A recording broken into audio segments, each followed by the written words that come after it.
USF Athletics presents Behind the Mask, the show that goes beyond the game.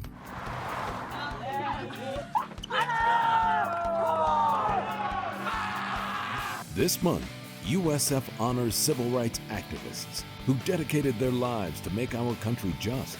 They were able to inspire us to grab the baton and keep moving it forward. The effects of COVID-19 and how USF Athletics has found the silver lining. It's what's allowing us to all build who we are as people and build life skills that we're going to need down the road. And the USF community becomes active participants in our most basic responsibility, voting. This may be the most important and consequential national election since Civil War.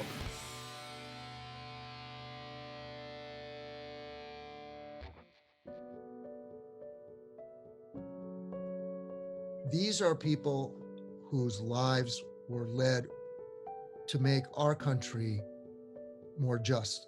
And it's a revolution that they created that is entirely unfinished. The battle against racism, poverty, militarism, the battle to secure the right to vote. Their joint and individual courage is really beyond rational description and comprehension.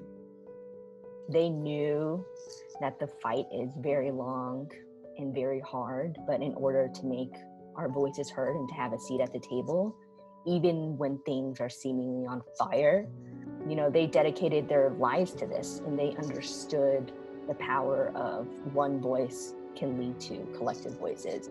These are two incredible heroes. Of course, John Lewis was a freedom rider, beloved as a congressman, and was indeed the conscience of the Congress. C.T. Vivian is much less well known, but he's of equal stature as a transformative leader. Both of these leaders were deeply religious. They saw this movement as both political and spiritual. They met in Nashville, Tennessee in the late 1950s. They were both students at the American Baptist Theological Seminary. But Reverend Vivian found his calling to the ministry later than John Lewis. John Lewis was only 18 or 19 years old. But they met each other then, and they became involved with Reverend James Lawson's training in nonviolence. Reverend Vivian was involved in a desegregation sit-in of a cafeteria in Peoria, Illinois in 1947. So he was a pioneer before Martin Luther King had even begun. And Congressman Lewis and Reverend C.T. Vivian, in their day, as young people, were beaten, and they risked their lives just so people like you and me could have the right to vote. John Lewis, Dr. King, there's so many names, Malcolm X, Medgar Evers, Gloria Richardson ran their leg in the relay as long, as hard as they could run it. They were able to inspire us to grab the baton and keep moving it forward. As a young person of color, it's my duty to uphold what they set forth now. We can't let our history be our failures. We have to learn from that. And we have to take every moment we can to seize the opportunities. The USF Institute for Nonviolence and Social Justice was created in order to further the legacy of the great leaders of the Black freedom movement. There's incredible urgency and there's incredible power that students have that we hope to help to unlock, mobilize, and share the lineage that has led to today. Now is the chance to go out and use our voice and to use our actions in a nonviolent way, just like John Lewis did, to make changes. It's one of the best ways that we can think of to pay a continuing tribute to John Lewis and C.T. Vivian. A single candle can light the darkness, but a spark can start a prairie fire. Hello, my name is Paul Fitzgerald. I'm the president of the University of San Francisco. To learn more about how you can change the world from here, go to usfca.edu. And thank you for watching Behind the Mask.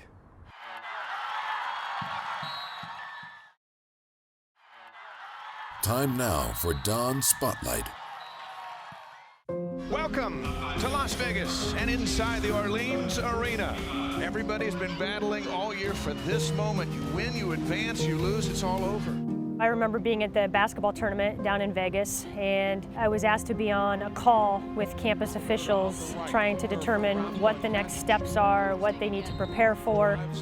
And that was really the first time that we heard about COVID-19 and the impact that it was about ready to have. I recall in the middle of our tournament, hearing about COVID kind of showing up a little more across the country, and I remember talking to Kevin Hubby about, what the next steps were going to be or what was going to happen, and we felt really fortunate that we were able to finish our event. As we were at our last meet, things were really starting to get bad in Seattle. So traveling back, we were all a bit weary, and we got back to campus. And we were all so excited because Eva had qualified for nationals, and we'd watch her have a really exciting indoor season. Our teams, we were on the road to have a fantastic spring. Despite the coronavirus outbreak, thousands of people from all across the country are traveling to Albuquerque this week for the NCAA Indoor Track and Field Championships. The NCAA indoor meet is brutally hard to qualify for. You're talking about the top 16 only, but it's a huge step for our program. USF, strong tradition in women's distance running, obviously, but never had an indoor qualifier. It's the first ever. We really thought we had a good chance of being in the NIT, so we was practicing. We were really getting ready for having a great outing in the NIT. We had our home tournament. We were on a high. We played fairly well, and we had beaten every team in our conference at least once last year. And so we had a chance to go win conference. I really thought we were going to be off to the races, and a 40-win season, 35-win season, a regional team, a conference championship, and all of a sudden COVID hits and the season ends. New announcements overnight of events being postponed or canceled, and young athletes robbed of their chances to shine. And the NCAA announcing no more winter or spring seasons. That includes the lucrative and highly anticipated NCAA March Madness tournament. Some of these athletes just finished up the regular season taking for granted, in all likelihood, what they thought was to come, these moments they've been dreaming about their entire athletic lives. We found out that indoors was canceled the evening before I was due to race the following day. That was definitely really tough to be out there in Albuquerque and to have everything canceled last minute like that, and to be so prepared to race, and then to have the whole season canceled at the same time was like a kind of doubly hard blow. For the athletes who still had that eligibility and they've been, plowing through this transition period, and all of a sudden, it's over. That was somewhat devastating for our two seniors because their careers ended overnight. Our guys handled it really well. They were very mature about it, but just that void, I'm sure, is really tough for them, and I'm sure they feel like, they didn't get to finish the way they wanted to. Things accelerated just so quickly. One day we're saying, hey, you can stay on campus and we're just gonna take these precautions, and then the next day it's like, we're sending everybody home, you gotta try to get a flight. We did all the right protocols, got everybody home, but what I found the hardest part is, I think that abrupt closure is where you were really having to deal with everything on all of the spring semester. I recommended a book, Who Moved My Cheese? And I said, look, fellas, someone's moved your cheese. Like, you've come out of the house and you can't find your cheese. Here it is. And this will be a good book that will help you understand change. I talked about just control the things that you can control.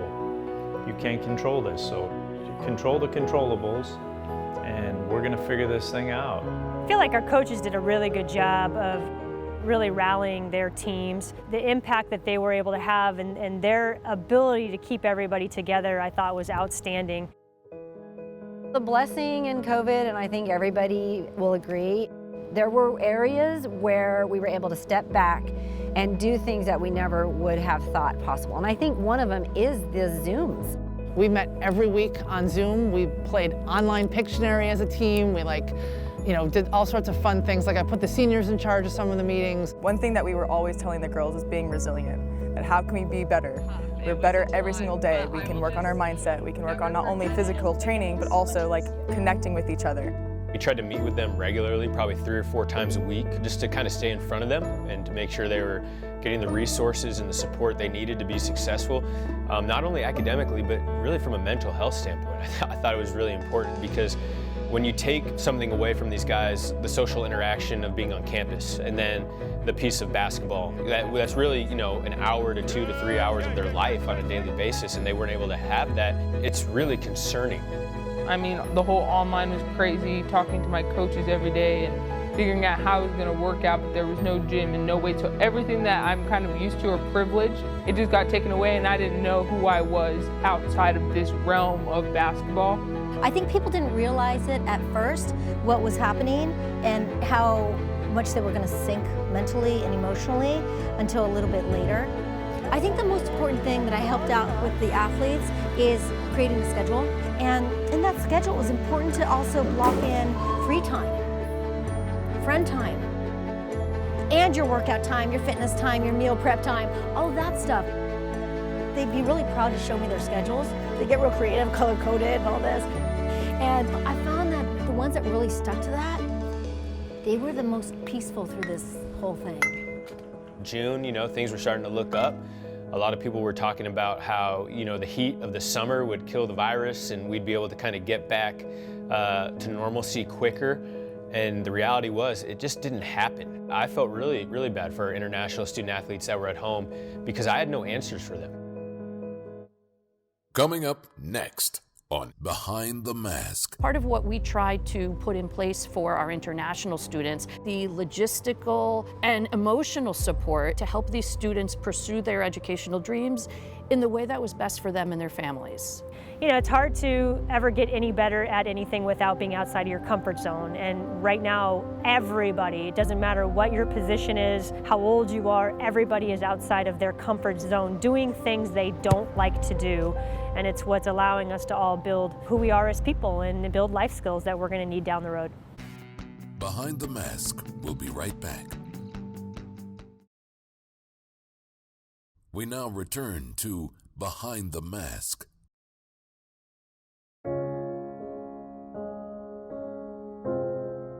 All of these students have worked really hard to earn the chance at a USF education. And this year, they've been thrown every logistical and regulatory and immigration hurdle in the book.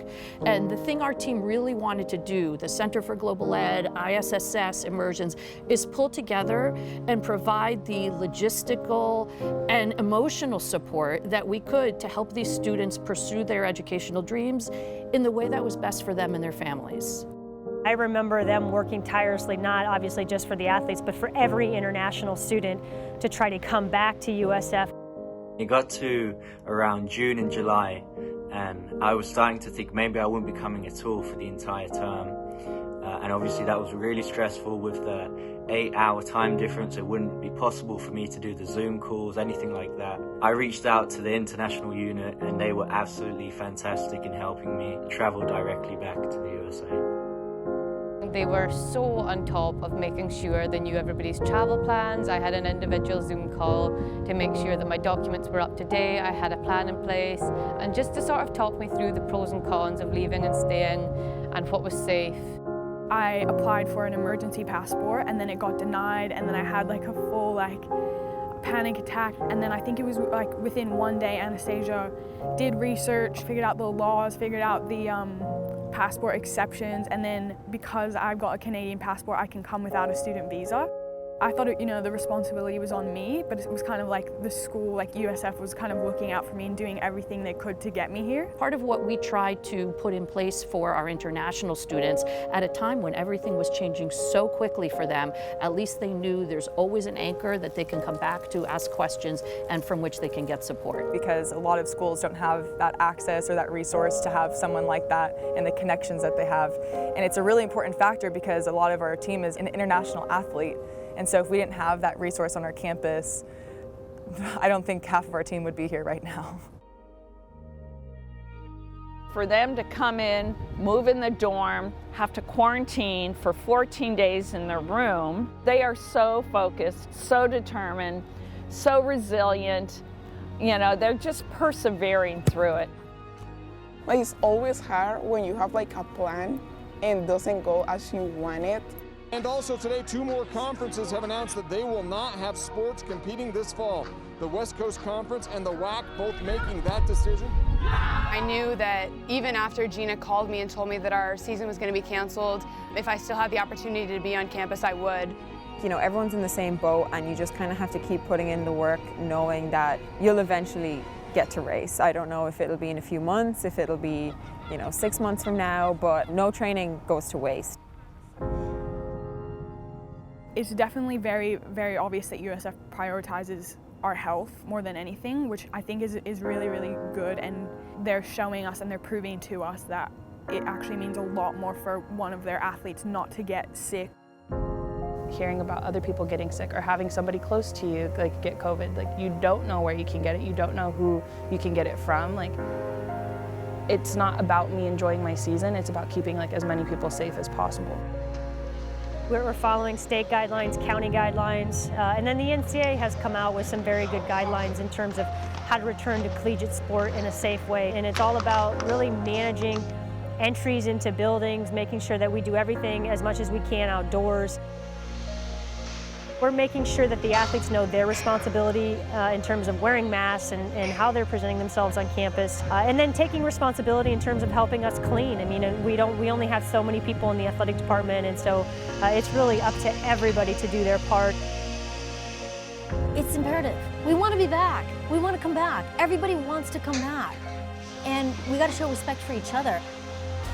I feel really good about having our players here. I feel really good about how we're trying to protect them and put them in a position where they can compete and practice and have an actual season. We're doing health checks prior to arriving on campus. We are in masks 100% of the time when we're on campus. The kids are practicing in masks, which has been an adjustment, but they've been great. Our training staff has done a magnificent job. They've put together a ridiculously well thought out plan. And our parents and our student athletes feel really comfortable with all the policies and procedures in place, and the reality is it's working. As a college student athlete, you feel like you're going to play 30 games every year, so to really take every game, like it's a special thing, like it can get taken away. I've missed a whole year from sitting out, so and this year is so uncertain, so embrace every game you play.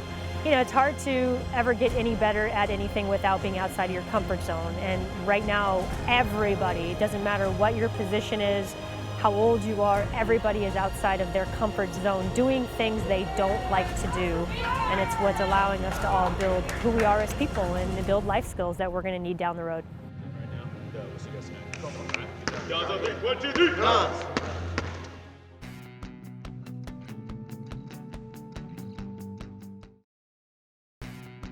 Behind the Mask presents USF Playmakers. You want to pay homage to John Lewis and to C.T. Vivian and Martin Luther King Jr., then be sure you have a voter registration card. For myself, when I think of voting, that's powerful. Not voting is not an option. It's important for us to make sure our voice is heard. And whether that's, voting at the ballot, or protesting or marching, voting is now. This may be the most important and consequential national election since Civil War. Voting is, of course, extraordinarily important. People don't really understand or remember how many people died in order to secure the right to vote, how many people had their lives destroyed and risked their lives in order to secure the right to vote. So exercising the right to vote, it is absolutely imperative. Not voting, it's not respecting the fights, the struggles, and that exist today in many countries around the world for them to make their own decisions. The legacy of what the civil rights movement, one of its enduring legacies, is not only the right to vote, but exercising the right to vote. I voted in every election since I turned 18, but I definitely feel like this is the most important one that I have had the opportunity to be involved in, to have your voice be heard, and to be able to be out there and fighting for social justice and the things that matter in the world right now. So it's important that we have a say in the solutions to build more equitable policies and to vote for leaders at every level of government to ensure that the justice systems reflect the values of our communities that we serve. And so voting for mayor of the city and county of San Francisco. Voting for state assembly member, voting for in the Board of Education, voting for congressional representatives, voting for president. It's all important to just vote down that ballot box. And it's critical that our specific USF community that's very rooted in social justice and a very strong Jesuit Catholic tradition, that we use our power at the ballot box to accurately capture this and to hold officials accountable when they're in office and to exercise this privilege and to take back this power, specifically for marginalized communities who don't have that privilege and who aren't able to vote. Spreading out the ability for people to register and to mobilize the vote is essential because it's about securing power. The most important thing is, of course, vote. That is the number one tool that we have that goes underutilized every day by thousands of people. And for our generation to use that, we are expressing our voice. We all have the opportunity to make the change when we can go and cast our vote in November, or if we do it from home in a mail-in ballot. And be sure to register and vote in November. You could change the course of history. Behind the Mask has been brought to you by USF Athletics. Hi, I'm Joan McDermott, Director of Athletics at the University of San Francisco. To learn more about our student athletes, go to usfdons.com. And don't forget to watch next month another great episode of Behind the Mask.